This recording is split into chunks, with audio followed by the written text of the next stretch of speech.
Good day, YouTube, and welcome to the Trooper's Garage. I'm Trooper 134, and today I'm going to be showing some of the steps that I've taken to apply Herculiner to my new Worn Elite Series bumper that I'll be adding on to my 2013 Jeep Wrangler in some additional videos. So if that's the kind of thing that interests you, let's go ahead and get started.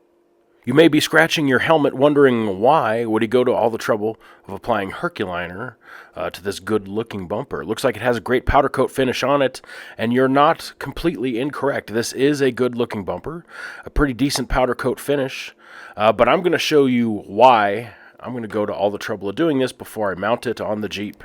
This right here is a perfect example of why I'm going to coat this new rear bumper in Herculiner before I mount it. This is the front bumper on my Jeep currently. I put it on about 3 years ago. When it originally came from the factory, it had a nice looking powder coat finish on it. And knowing better, I just went ahead and mounted it to the Jeep without doing the Herculiner to it.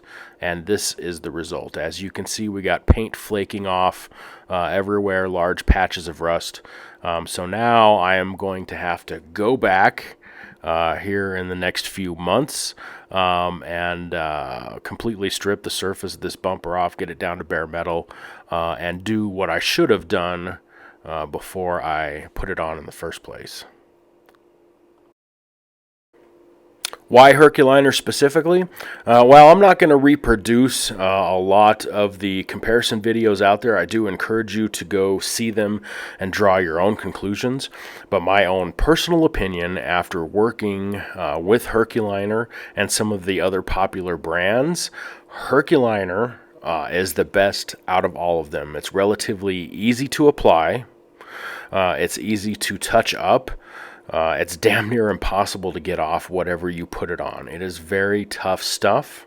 It puts up with the severe weather conditions that we find in Colorado and a lot of other states at this time. And out of everything else, and I've tried most of them, this is the one that stands up the most and I think gives you the most bang for your buck. I've tried the DuPont stuff.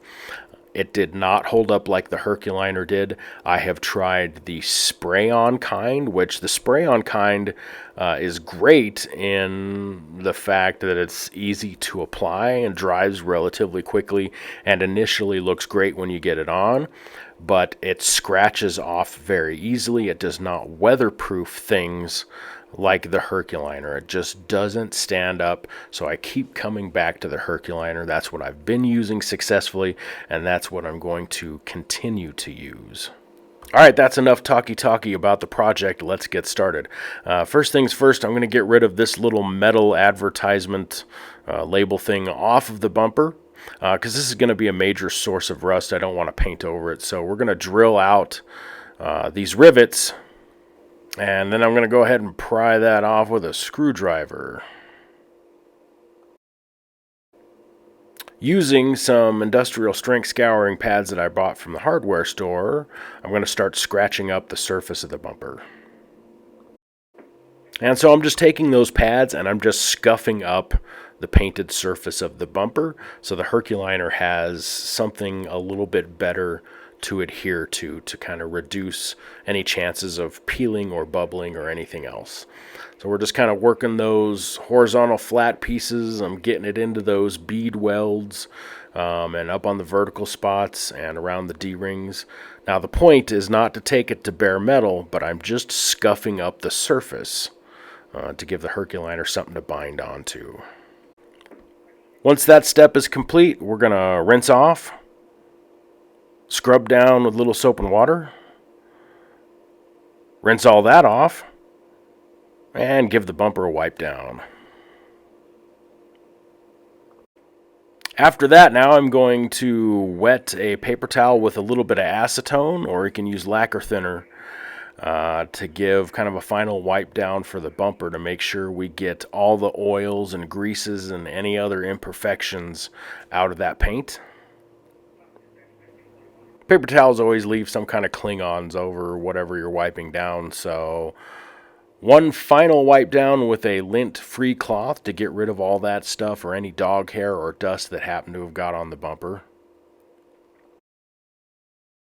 If there are any areas on the bumper that I don't want an accumulation of paint, such as underneath this plate, I'm going to mark that with a Sharpie real quick. So I just kind of know the areas where I don't want it to go. And especially on these bolt threads here, I put some tape around that because that'll be hell to get that off later. All right, I think we're about ready to start painting. I've got my area ready. I've got all my brushes out. You'll notice I'm using disposable foam brushes. I definitely would not consider using a good brush on this project, as this will most definitely ruin it. I also would not use disposable brushes that had bristles in them, because it's going to drop those bristles all over your fresh paint and you're going to make a giant mess trying to pick them out. So go with the disposable foam brushes. I have a couple of fans set up in my garage, one to draw fresh air from underneath the partially opened door, and then another fan in a partially opened window to kind of take those fumes and blow them out into the backyard.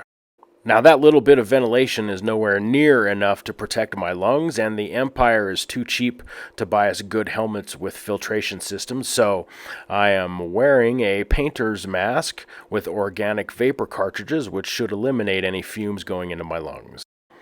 Herculiner turns to sludge after it's been sitting on the shelf for a while, so I'm making sure to spend a couple of minutes to get my stirring stick all the way down to the bottom, get the clumps of all that chewed up rubber that gives it texture up from the bottom and mixed into the paint so I get a nice even coat when I start putting it on.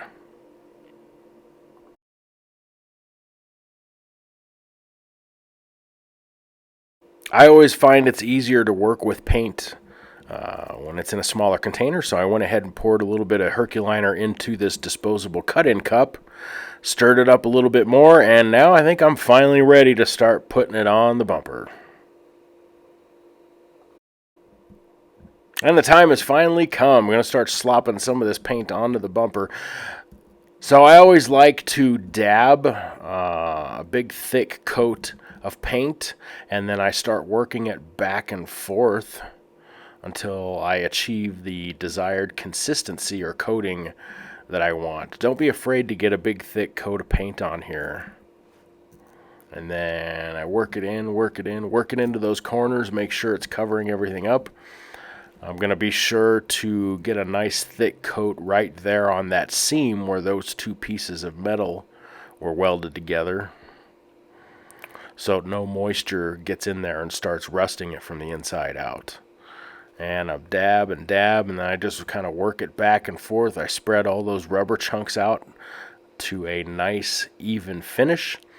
And then when I start to feel the paint get a little tacky, I stop on the section that I'm working on and then start working somewhere else.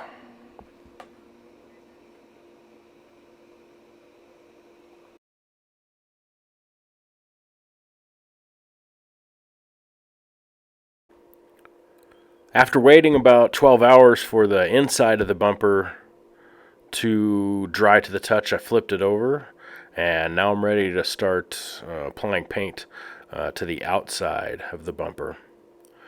So while you're doing this, make sure you're stirring up your cut-in cup frequently to keep those rubber pieces from settling down in the bottom. Make it easier so you can get a nice even coating on while you're applying it.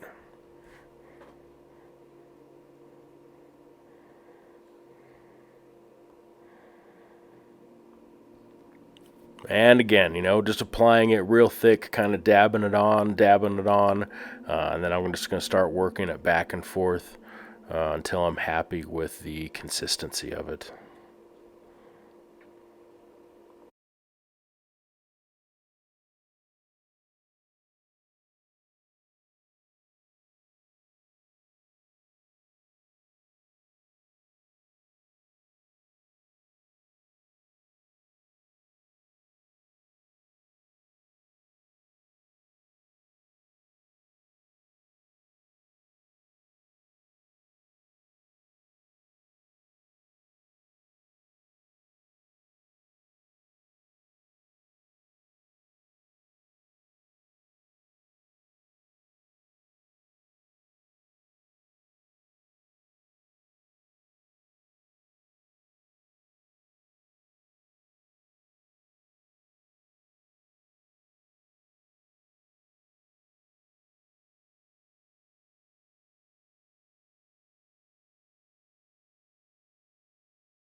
After completing that first coat and letting the bumper sit there for about 24 hours, I come back and make sure that it's completely dry and set up to the touch.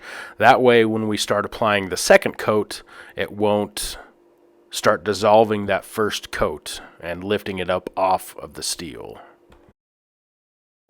And now, time for the second coat, which is going to go on much like the first one. I'm just dipping my brush in, getting some big puddles going on top, and then I'm going to slowly start working it back and forth, spreading those chunks around, spreading that paint around, getting it into the nooks and crannies of that first coat. Just work it, work it, work it.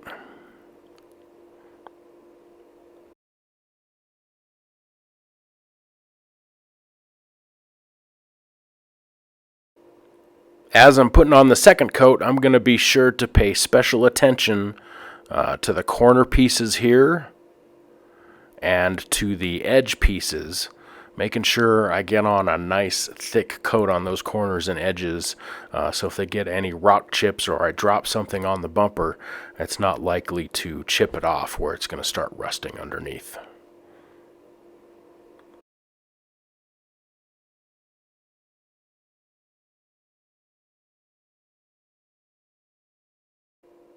Well, that's pretty much it in a nutshell. I have the bumper with 2 good coats of paint on it. I'm going to let it sit here in my garage for probably about 5 days to make sure it's absolutely positively dry before I install it on the Jeep. I hope you enjoyed the video. If you're interested in seeing how the install goes, be sure to click on the link down below. Give us a like, follow me if you feel like it for other videos, and thanks for stopping by. This is Trooper 134 signing off.